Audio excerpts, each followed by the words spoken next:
Kodėl žmonės bijo psichologijos? Bijo psichologijos, psichoterapijos, o jau ką kalbėti apie psichiatriją. Ir šiandien mes kalbėsime ne tik apie pagyvenusius tėvus, kuriems jų vaikų psichoterapeutai tai yra kaip toksai velnio, šėtono ir kito blogo žmogaus ekvivalentas žemėje. Todėl, kad jeigu mes kalbame apie žmonės, kurie su jų vaikais dirba, tai čia kažkas tai baisaus, jie vaikus pakeičia, išmoko negerbti tėvų. Mes tikriausiai turėtumėm pirmiausiai ir pasikalbėti apie, labai trumpai paminėti, kodėl pagyvenę tėvai bijo psichoterapijos, patys jie į psichoterapiją neis, todėl kad greičiausiai jie yra iš tos kartos, iš tų žmonių, kurie gimė ten 5., 6., 7. ir 8. dešimtmetyje 20 amžiaus, kas nežino ir nekenkia priminti, kad pavyzdžiui 6. dešimtmetis tai yra nuo 1950 metų, 7. dešimtmetis nuo 1960 metų ir taip toliau. Nes kai kada žmonės kalba apie 7. dešimtmetį ir turi galvoje tuos metus, kurie prasideda nuo 1970-ųjų. Čia tokia yra populiari klaida, kurią reikia tenka visą laiką akcentuoti ir visą laiką po truputėlį paaiškinti. Gerai, mes kalbame apie pagyvenusius tėvus pirmiausiai, tai pagyvenę tėvai pirmiausiai patys nenori eiti į jokią terapiją, nes tai yra, kaip jau minėjau, tik tai psichams. Pas psichoterapeutus eina tie, kurie nenormalūs, tie, kuriem duris be rankenų, tie, kuriuos išsiveža su baltais chalatais, uždeda marškas ilgom baltom rankovėm ir suriša tas rankovės mazgu už nugaros, kad negalėtų pasijudinti. Čia taip įsivaizduoja pagyvenę tėvai viską, kas susiję su psichologija.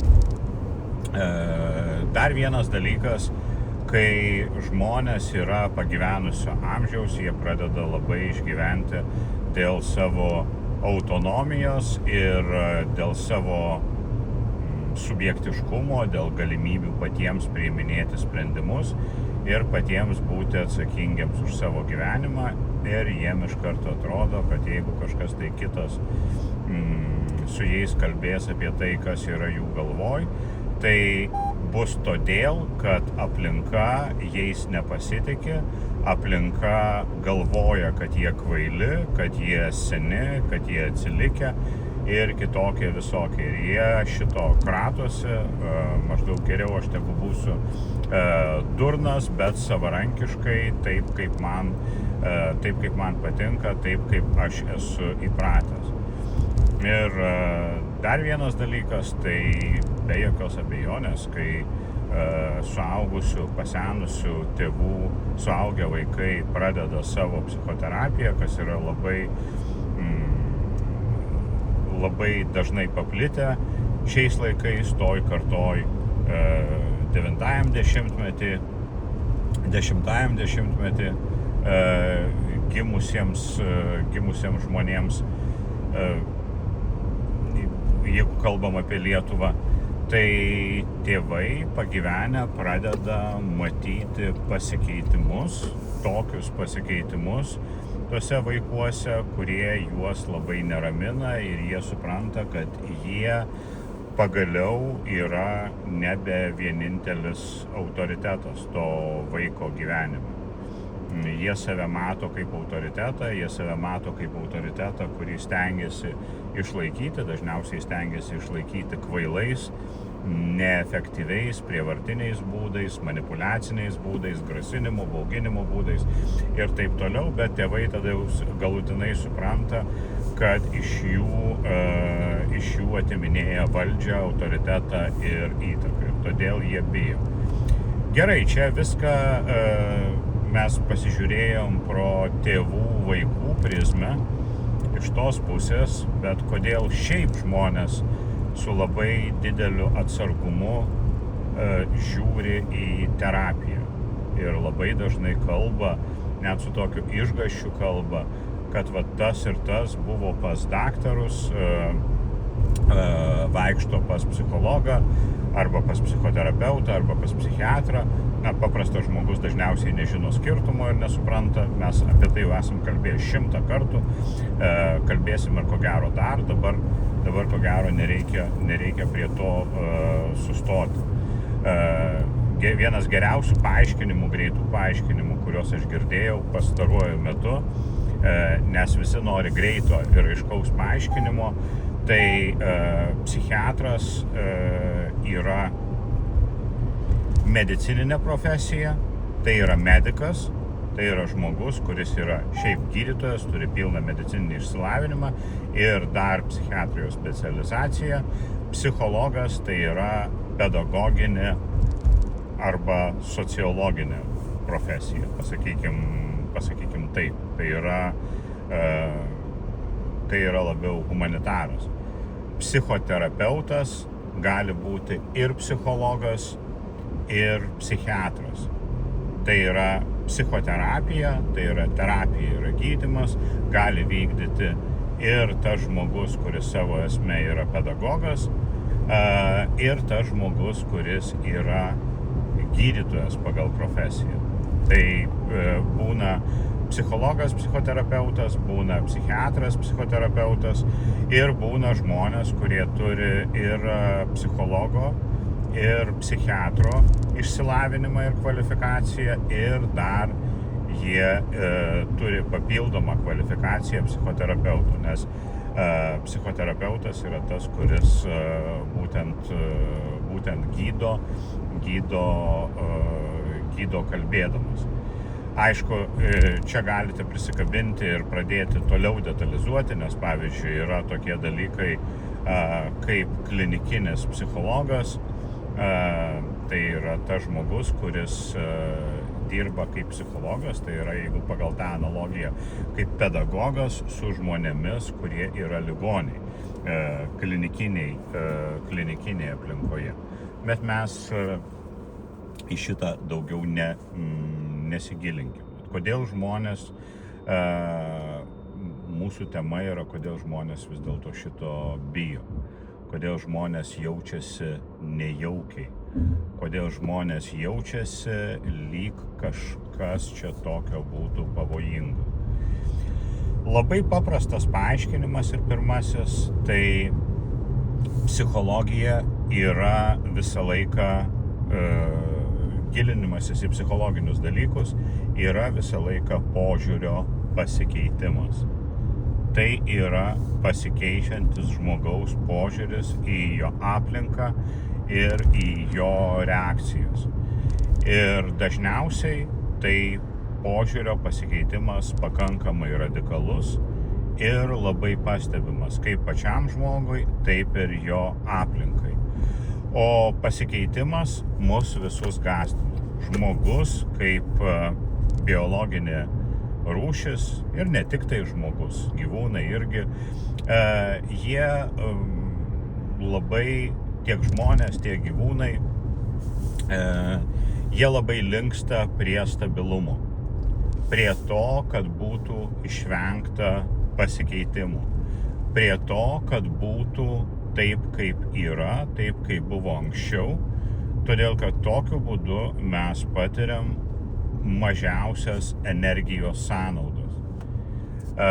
Mūsų smegenys, kaip jūs žinote, yra labiausiai daug energijos suvartojantis organas.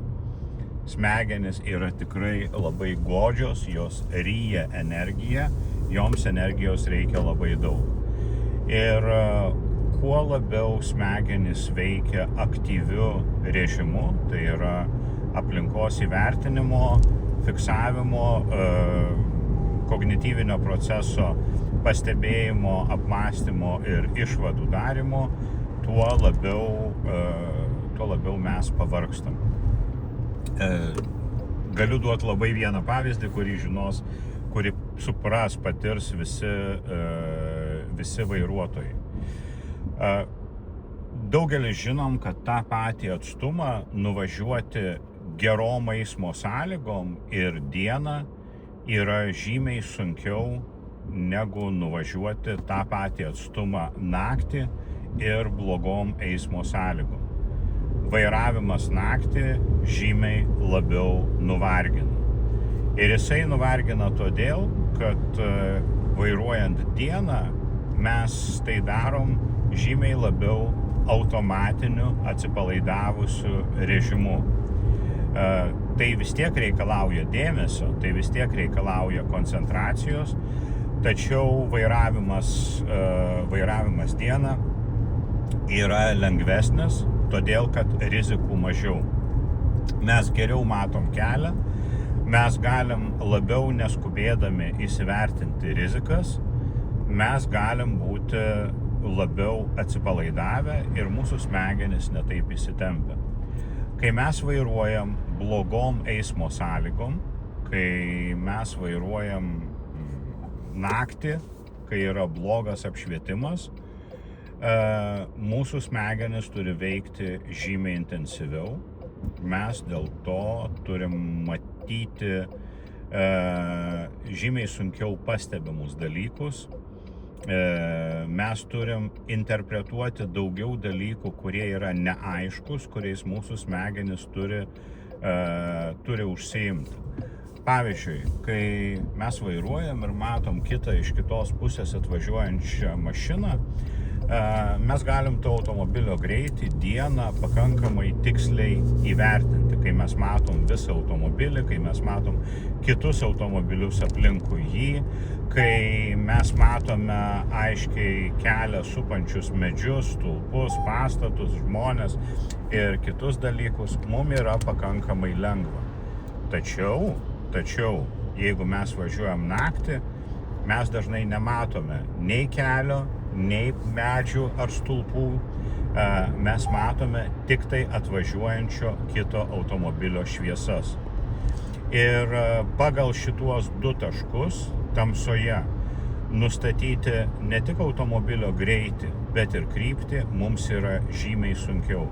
Tai yra, smegenys dirba su žymiai mažesniu kiekiu prieinamos informacijos ir interpretuoti ir skaičiuoti žymiai yra sunkiau, nes tiesiog yra sunkesnė užduotis.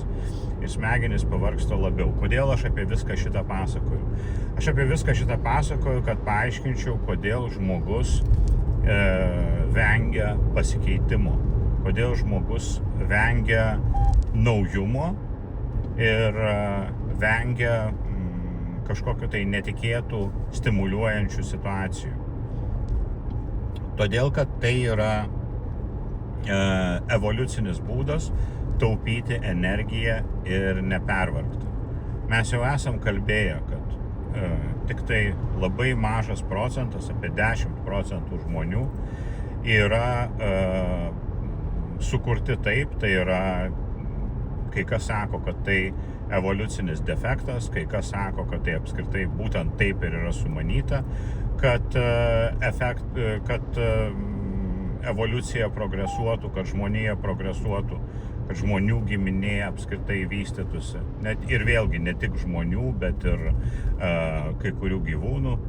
Pavyzdžiui, šunų, kurie prisitaikė prie aplinkos ir buvo domestikuoti ir pradėjo gyventi kartu su žmonėmis, nes tai labiau apsimokantis, labiau racionalus ir ilgesnė gyvenimo trukmę, saugesnius palikuonius ir visokius kitokius dalykus užtikrinantis dalykas palyginti su gyvenimu laukinėje gamtoje.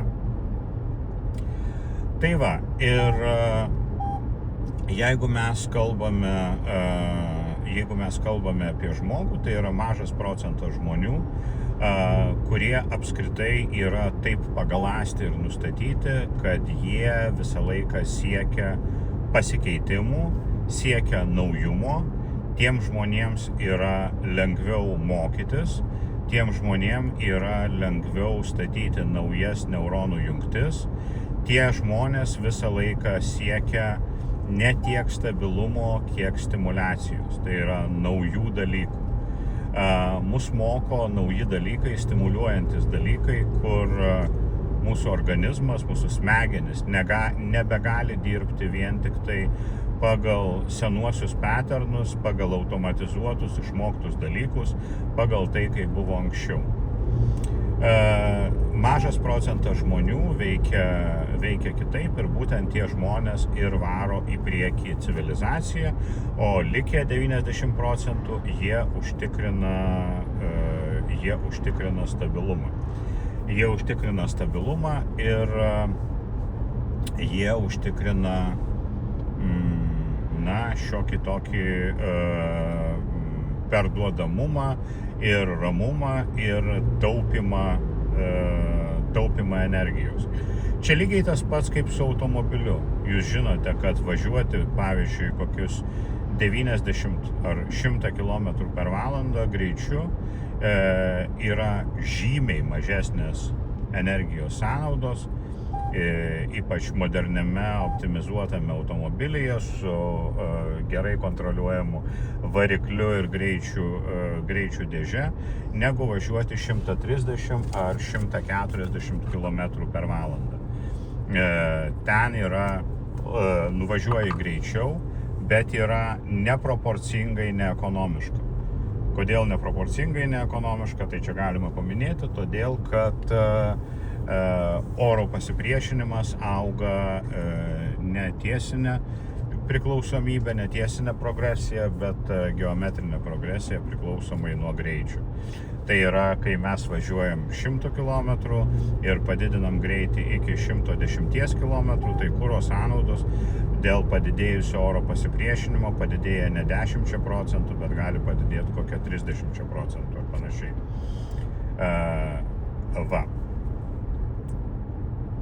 Grįžtant prie psichologijos. Psichologija yra bet kokia studija savęs, savo mąstymo, savo santykio su aplinka, tai visą laiką yra labai radikalus pasikeitimas. Jeigu mes gyvenam pagal taisyklės, kurios mums buvo anksčiau nubraižytos, mums galvoti nieko nereikia, mes gyvenam tose taisyklėse. Pavyzdžiui, reikia daryti viską taip, kaip sako tėvai, ir tada viskas bus gerai, nes tėvai protingesni, jie geriau žino.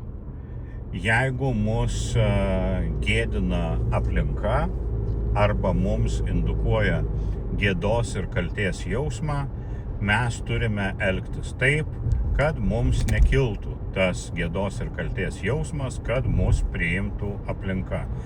Ir tokiu atveju mes negalvojam, pavyzdžiui, apie tokį dalyką, kodėl ta aplinka mums priskiria gėdos arba kaltės jausmą.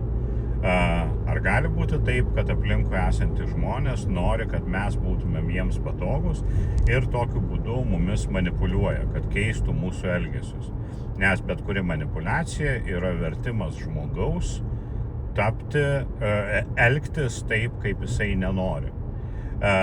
Užsimanyti elgtis taip, kaip jisai nenori ir taip, kaip jam yra nenaudinga. Tai yra visos manipuliacijos esmė. Bet jeigu mes negalvojam ir nevertinam, ar tai yra manipuliacija ir koks yra kito žmogaus tikslas, jeigu mes į viską žiūrime, kaip žmonės kartais sako, paprastai, be kažkokio tai kognityvinio užsikomplikavimo, tai mums viskas yra paprasta. Dabar pažiūrėkim, kai mes pradedam terapiją arba kai pradedam studijuoti, mokytis, gilintis į psichologiją, tada mes pamatom, kad pasaulis yra iš tikrųjų sudėtingesnis, negu mums anksčiau atrodė. Kad kai kurios socialinės normos, sakykime, yra manipuliatyvios. Paimkim paprastą socialinę normą, tai yra, kad reikia eiti į giminių jubiliejus, į šventes, į kažkokius tai pasisėdėjimus, todėl kad neiti yra negražu ir neteisinga. Na, pagalvokim apie tai. Mes prie to pripratę ir daugelis žmonių, kurie nesigilina į save, nesigilina į savo mintis, motyvacijas, priežastis, kodėl jie taip ar kitaip elgiasi, jie galvoja, kad jeigu aš neinu į giminių balius, tai mane giminės ėda, man visai priekaištauja, nuo to aš jaučiuosi blogesnis žmogus, nuo to aš pradedu jaustis nemaloniai ir todėl man, kad nesijausti nemaloniai, reikia eiti į giminių balius. Man reikia tenai tiesiog nueiti, sudalyvauti, nueisim ir bus nueita, sudalyvausim ir bus sudalyvauta, visi bus laimingi, elgsis pagal socialinę konvenciją ir pagal tą socialinį spaudimą, kurį tau kelia aplinka. Ir viskas bus tada gerai. Ar ne? Ar ne? Viskas tada tipo bus gerai. Gerai kam? Nebūtinai tau. Giminės, kuriems norisi dėl savo kažkokių tai priežasčių, dėl savęs validavimo, dėl svarbumo, žmogus pajunta svarbumą, didelę savęs svarbą, kai aplinkiniai, kai labai daug žmonių, pavyzdžiui, atvažiuoja į jo balių. Juk jeigu mes padarom šventę ir niekas neatvažiuoja, mes pradedam blogai jaustis. O čia visi atvažiavo, valgė maistą, dalyvavo, reiškia aš svarbus, reiškia mano balius buvo svarbus ir reiškia aš ir pats esu pakankamai svarbus, tai tuo galima pasidžiaugti. Tiem žmonėm, kurie organizavo balių ir pasisėdėjimą, jiems viskas yra gerai. Jiems viskas pasisekė, bet tu, žmogus, kuris ėjai tenai, kur tau nepatinka, patyrei susierzinimą, patyrei spaudimą, turėjai klausytis kažkokių tai lievų bajerių iš giminių, dėdė Rytis tą pačią bibienę šnekėjo, tos pačius senus anekdotus pasakojo. Ten teta Danutė vis klausinėjo, tai kaip ten tas Londonas, nors tu Londone seniai nebegyveni ir jos klausimas neturi jokios prasmės ir tave erzino, todėl kad mus erzina tokios durnystės ir nesąmonės ir žmonių, kurie yra durnesni už mus, nes mes paprastai jaučiamės, kad mes esam pakylėti tada, kai mes esam su žmonėm, kurie yra protingesni už mus. Bet kai mes esam tarp žmonių, kurie yra durnesni už mus, mes jaučiamės atsipalaidavę, bet gramzdinami. Ten įsitempti nereikia, ten viskas labai gerai, nes tie žmonės yra jie viską žino, jie viską supranta apie tave, tu supranti viską apie juos, yra kažkoks tai tuščias šnekėjimas apie nieką, jokio įsitempimo, jokios įtampos, bet tai yra gramzdinantis pojūtis. Tarp kitko, analogiškas gramzdinantis pojūtis, kuris yra priešiškas augimui, priešiškas lavinimuisi, sužinojimui, kognityviniam sudėtingumui, yra toks dalykas, kuris yra labai poetizuojamas, tai yra susitikimas su senais draugais ir kalbėjimas apie praeitį, kalbėjimas apie tai, o prisimeni, kaip buvo mokykloj, arba o prisimeni, kaip buvo studijų laikais ir tų pačių bajerių iš tų laikų atrajojimas. Prisiminkim tokį dalyką, kad remember when, prisimeni kaip, is the lowest form of conversation. Tai yra žemiausia pokalbio forma. Tai yra maždaug, jeigu jūs norite palyginti tai grubiai su fiziologija, bet užtat prieinamai, tai yra tas pats, kas prisimyžti į kelnes ir pajusti šilumą. Tai yra atsipalaidavimo jausmas, šlapimo pūslė nebespaudžia, šlapimas išleistas ir kartu ypatingai šaltą dieną yra kažkurį tai momentą šilta ir gera, užpylė šiluma, todėl kad šlapimo temperatūra yra tokia kaip kūno temperatūra ir jeigu jisai išsipylė ten ant kelių, ant šlaunų, tai o aplinkui yra gana žema temperatūra, tai mes pajuntam labai trumpai malonę šilumą. Tas pats yra su neįpareigojančiu kvailu kalbėjimu apie nieką.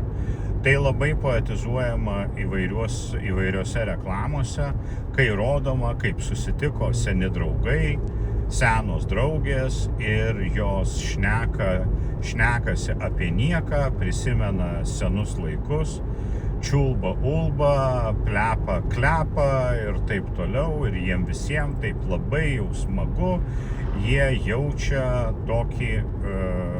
tokią šilumą ir labai didelį atsipalaidavimą. Ir taip, tame yra iš tikrųjų atsipalaidavimo jausmas.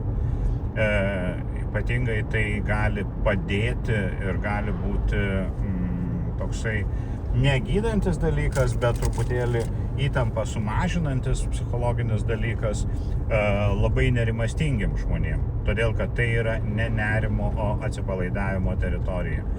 Tačiau kaip augimo faktorius, tai yra visiškai niekinis dalykas.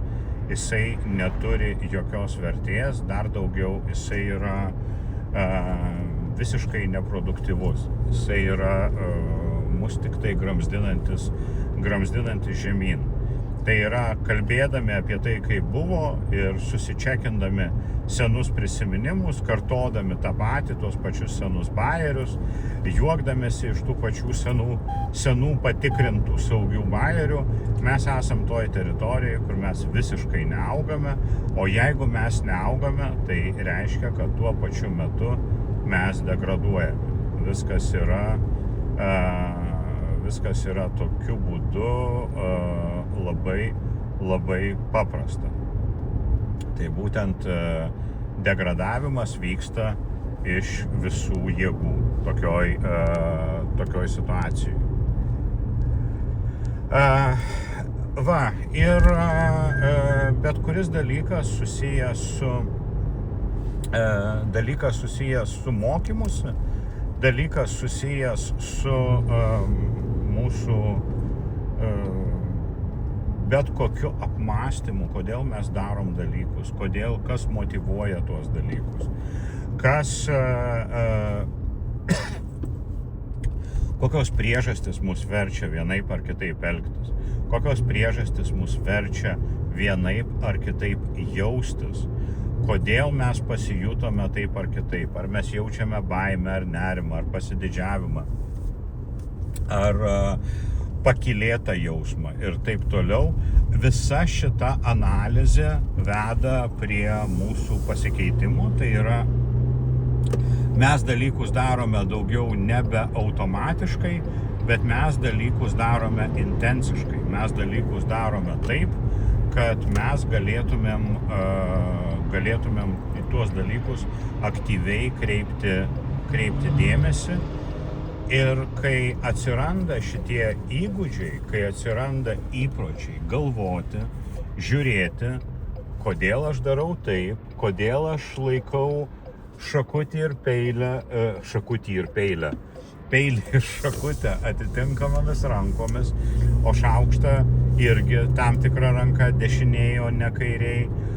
Kodėl aš kalbu taip, o ne kitaip.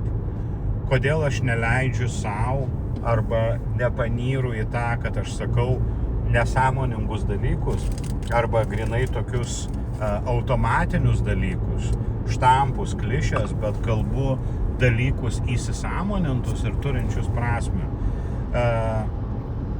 Kodėl man taip yra, kas atsitinka, tai aš pradedu labai keistis žmonių aplinkoje. Žmonės, kurie žiūri į mane, kurie yra su manimi, jie pastebi, kad žiūrėkit, Andrius labai pasikeitė.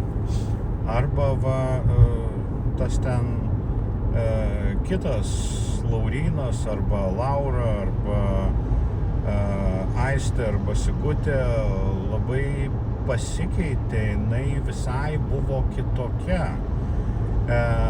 Jinai pradėjo elgtis kitaip ir dabar man irgi nebepatogu su ta Sigutė, todėl kad aš nežinau, ką jinai pasakys, aš nežinau, ką jinai padarys, aš nelabai žinau, ko man tikėtis, man reikia apgalvoti šitos dalykus, man nebesigauna dalykų sakyti automatu.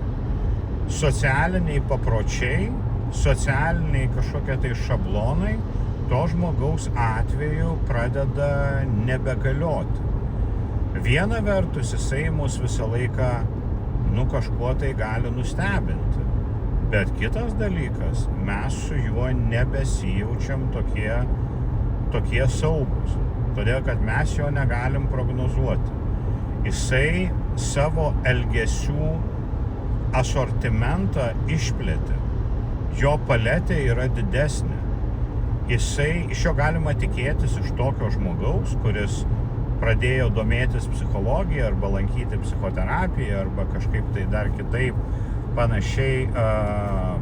panašiai įsigilino, arba kaip žmonės sako, pradirbtas, arba toksai įsigilinęs į save, mums pradeda atrodyti ir mes pradedam suprasti, kad tas žmogus daugiau nebėra taip mūsų valioj, kaip anksčiau jisai buvo, kaip mes buvom pratę, kad jisai būtų mūsų valioj. Ir mums pasidaro labai nejauku. Mums pasidaro neįprasta, nes mes jaučiam, mums atrodo, kad įvyko pasikeitimas, o pasikeitimas iš tikrųjų įvyko ir mes tam pasikeitime pradedam jaustis nejaukiai. Todėl, kad prašau, grąžinkit jį tokį, koks jisai buvo. Grąžinkit jį tokį, koksai jisai, prie kokio mes esam pripratę, su kuriuo mums yra komfortiška. Būtent todėl labai daugelis žmonių pastebi, kad kai mes pradedam keistis patys, kai mus keičia terapija, kai mus keičia tie dalykai, kai mes pradedam gilintis į save, tai kai vyksta tie pasikeitimai, tai griūna santykiai ir labiausiai, ką žmonės pastebi, tai griūna asmeniniai santykiai, poros santykiai, arba santykiai vaikų ir tėvų, apie kuriuos mes jau kalbėjome. Kodėl griūna poros santykiai? Todėl, kad, žiūrėkim taip, viena pusė pasikeitė, kita pusė nespėja prie to taikytis arba keistis nesiruošia, keistis pati, nesvarbu netgi į kurią pusę. Gali būti poros santykiai išsaugoti, jeigu abidvi pusės pradės keistis, nors ir į skirtingas pusės, nebūtinai, kad pritapti vienas prie kito, bet abidvi keičiasi, todėl abidvi turi platesnį diapazoną, abi poros pusės priima daugiau dalykų vienas iš kito, abidvi pusės yra pasiruošusios dinamiškai prisitaikyti prie besikeičiančios aplinkos ir prie savo kito poros narių. Tai tada gali būti ir visai normali baigtis. Tačiau jeigu vienas iš poros narių pradeda pasikeitimą, o kitas pasilieka ten, kur buvo, kitas nesikeičia, kitas yra tame mieguistame komforte, tai ir tikisi, kad kitas poros narys grįš į ten, iš kur jisai yra išėjęs, tai tada skilimas ir nutolimas praktiškai yra neįmanomas. Neišvengiamas. Tai yra, atsiprašau, pasakiau, neįmanomas. Nutolimas, skilimas, atsitraukimas, jisai turės įvykti, todėl kad žmogus, kuris yra, sakykime, įpratęs greitai lakstyti, jisai treniruojasi, jisai laksto vis greičiau, iš jo sunku tikėtis, kad jisai bus taip pat komfortiškai pasiliks nedideliuose namuose arba savo uždaram kieme. Jam reikia erdvių, jam reikia atstumų, jam reikia besikeičiančios aplinkos, jam reikia kelionių, jam reikia. Jisai plečiasi, jo energetinis potencialas didėja, jisai įsisavina vis daugiau erdvės, jisai įsisavina vis daugiau įpročių, jo protas reikalauja vis daugiau aplinkos skaityti, matyti, gilintis į ją. Ir tokioj situacijoje jisai tiesiog nebegali pasilikti ten, kur jisai buvo iki tol. Nereikia dėl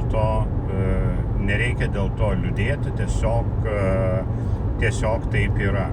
Jeigu žmogus gyveno visą laiką ir turėjo 20 knygų biblioteką ir jam tų 20 knygų pilnai užteko, todėl kad jisai skaitydavo po labai nedaug ir kol jisai perskaitydavo 20 knygą, jisai jau būdavo pilnai pamiršęs apie tai, apie ką buvo pirmoji ir galėjo prie jos komfortiškai sugrįžti ir skaityti ją iš naujo. Bet jeigu žmogus pradėjo skaityti po 2 knygas per dieną, jam iš tikrųjų toj 20 knygų bibliotekoj jau nebekomfortiška, jam reikia daugiau, jam reikia naujų stimulacijų, naujų vaizdų, naujų perspektyvų, naujų garsų, naujos muzikos, naujų sąskambių ir taip toliau ir panašiai.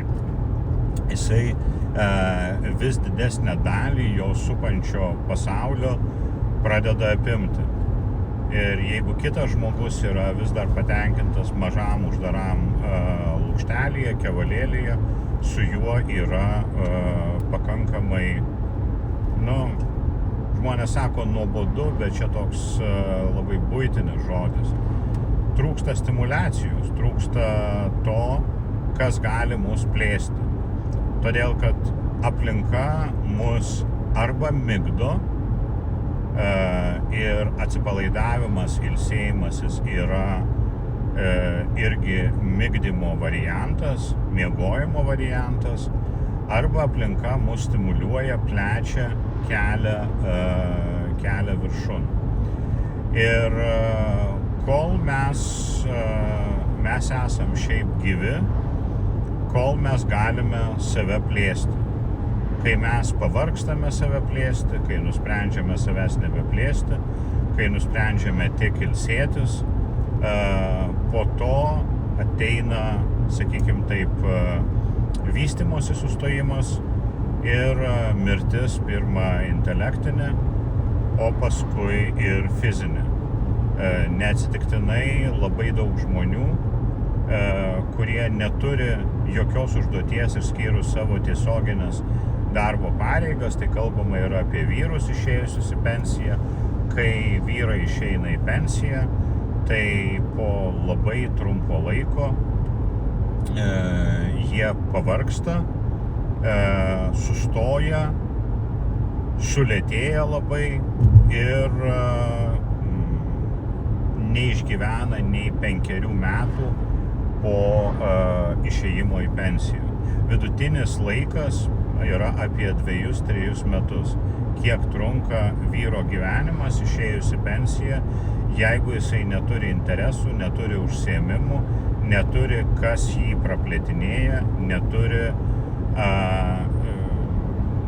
neturi ko jisai siekia.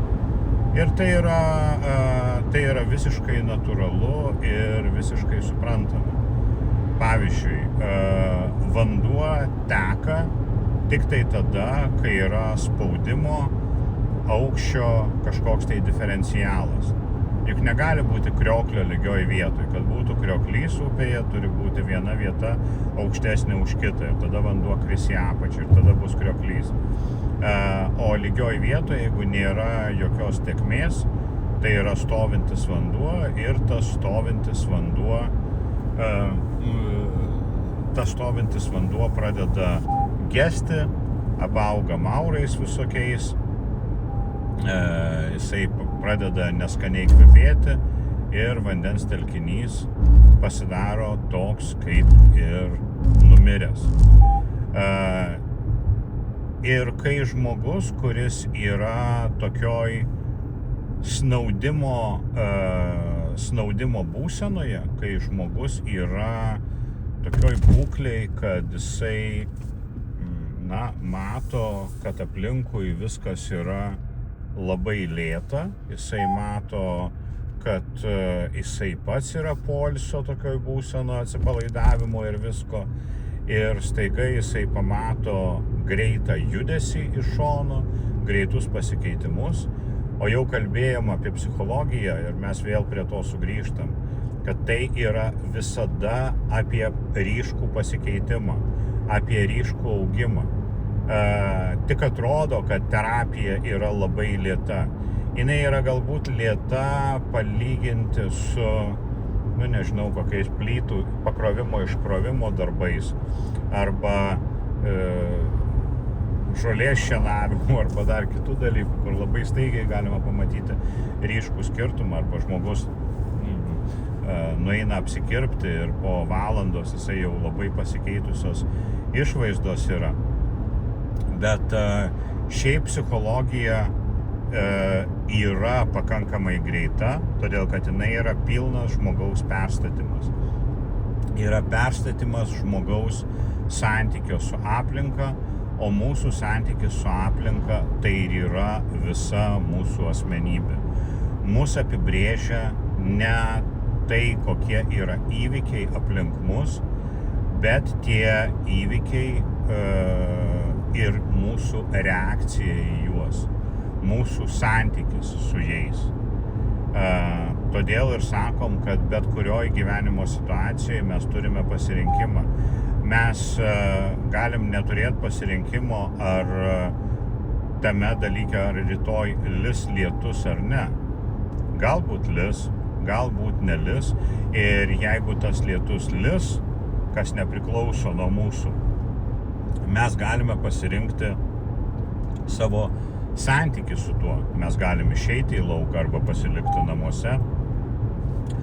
O gal mes galime nuspręsti, kad mums reikia pakeisti gyvenamąją vietą ir išvažiuoti tenai, kur beveik nelyja arba kur lyja labai mažai, kur žymiai daugiau saulėtų dienų. Bet tai yra viskas mūsų pasirinkimas. Mūsų pasirinkimas yra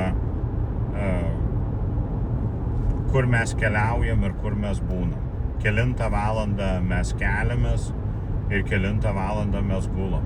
Mūsų pasirinkimas yra, kokį maistą mes sudedam į save, kokie vaizdai yra aplinkui mus ir kaip mes reaguojam į tuos vaizdus. Ar mes reaguojam su nepasitenkinimu, su irzimu, o mes galbūt kaip tik reaguojam į juos susidomėję ir išsitraukiam kamerą ir fotografuojam tos dalykus, kurie yra, ir rodom kitiems. Gal tai yra mūsų kūrybinio proceso dalis. Gal mes pamatę kažką tai keisto ir mums neįprasto, pavyzdžiui, žmogų, kuris yra arba kitos odos spalvos, arba kalba mums nesuprantama kalba, arba apsirengęs tokiais drabužiais, kokiais mes niekada nesirengtume. mes irgi turim pasirinkimą reakcijų. Mes galim reikalauti, kad tokie žmonės nedrįstų išeiti į gatvę ir kad juos sulaikytų policija, kaip vyksta kokiai nors, sakykime, Rusijai.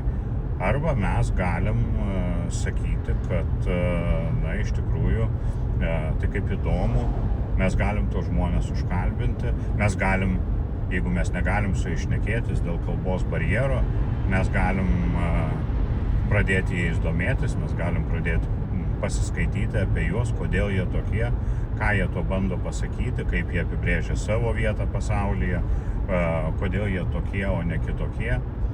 Visa tai yra mūsų pasirinkimas. Ir iš esmės psichologijos studijos ir terapija žmogui atveria didelę paletę tų pasirinkimų, kuriuos jisai iš tikrųjų turi, apie kuriuos jisai anksčiau nenumanė, kurie jam neatrodė savaime suprantami. O dabar jam pradeda jie atrodyti, savaime suprantami. Jie pradeda atrodyti aiškus ir jisai tada supranta, kad yra atsakomybė, kad turi jisai pats pasirinkti daugelį dalykų. Ir čia mes priėjom prie tikriausiai paskutinio dalyko, kuris gąsdina žmonės, kai kalbame apie psichologiją ir kai kalbame apie psichoterapiją. Psichoterapeutas niekada mums nesako, kaip reikia elgtis. Psichoterapeutas mums leidžia patiems prieiti prie reikiamų išvadų, mums geriausių išvadų su nauja turima informacija. Mes gaunam daug įvairios informacijos ir mes galim tą informaciją jau tada naudotis ir su tą informaciją savo dirbti ir patys savo pasidaryti išvadas. Bet žmonės, kai pradeda psichoterapiją, visą laiką yra tas pats dalykas jų galvoje atsiranda. Dieve mano, kiekgi daug aš turiu atsakomybės, kiekgi daug man pačiam reikia nuspręsti, kaip aš turiu pats viską suvirškinti, kaip tai yra neįprasta ir kaip tai yra sunku. O negali tai būti, kad kitas nuspręstų už mane. Man atrodo, kad apie atsakomybę bus sekanti mano laida. Žinot, kad sekantis galima sakyti, nebūtina yra sakyti kitas, nes kitas gali būti bet kuris kitas, o sekantis yra tas vienas, kuris seka po kito, the following one. Jeigu žmonės sako, kad nereikia sakyti sekantis, tai siųskite tos žmonės nedvejodami nachui, nes jie nežino, apie ką jie šneka. Tai va, ir tas dalykas, kad kuo tu daugiau žinai ir kuo tu daugiau supranti, tuo didesnę turi atsakomybę pasirinkimo ir tuo dažniau tau reikia rinktis. Tai yra tiesa ir tas labai gąsdinantis yra dalykas. Neatsitiktinai kai kurie žmonės sako, kad sovietiniais laikais buvo žymiai geriau gyventi, todėl kad nereikėdavo tiek galvoti apie pasirinkimus, kuriuos mes turime daryti gyvenime. Todėl, kad atrodė, kad kai yra viena rūšis saldainių, kai yra viena rūšis muilo ir viena rūšis pieno, tai yra žymiai smagiau negu dabar, kai reikia visą laiką priiminėti sprendimus ir galvoti apie tuos dalykus, tai yra įsitempinėti ir vėlgi galvoti apie įvairiausią informaciją, kuri yra prieinama. O anksčiau tai galima buvo apie nieką ypatingai negalvoti ir tiesiog gyventi automatinėme režime. O dabar automatinio režimo nebėra ir reikia pačiam visą laiką galvoti apie įvairiausius dalykus, o tai yra taip sunku, tai yra toks apsunkinimas. Žmonės iš tikrųjų nori gyventi automatu. Nepamiršote apie tai? Žinot, kaip žmonės kartais sako, kaip aš norėčiau iš tikrųjų dirbti kokį paprastą darbą.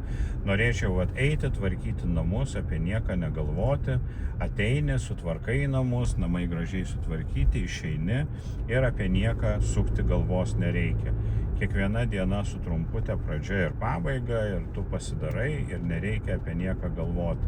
O kai esi kūrybinėse profesijose, tai visą laiką apie viską suki galvą ir jomajo, kaip yra nefaina ir kaip nuo šito yra sunku ir kaip mane visaip slegia, kad man reikia apie tuos dalykus galvoti ir galvoti ir galvoti, o aš galvoti nenoriu, todėl kad yra taip sunku ir tiek daug tame yra man nereikalingos įtampos. Aš nenoriu tos įtampos, aš nenoriu galvoti apie jokius dalykus, aš noriu tik tai plaukti pasroviui.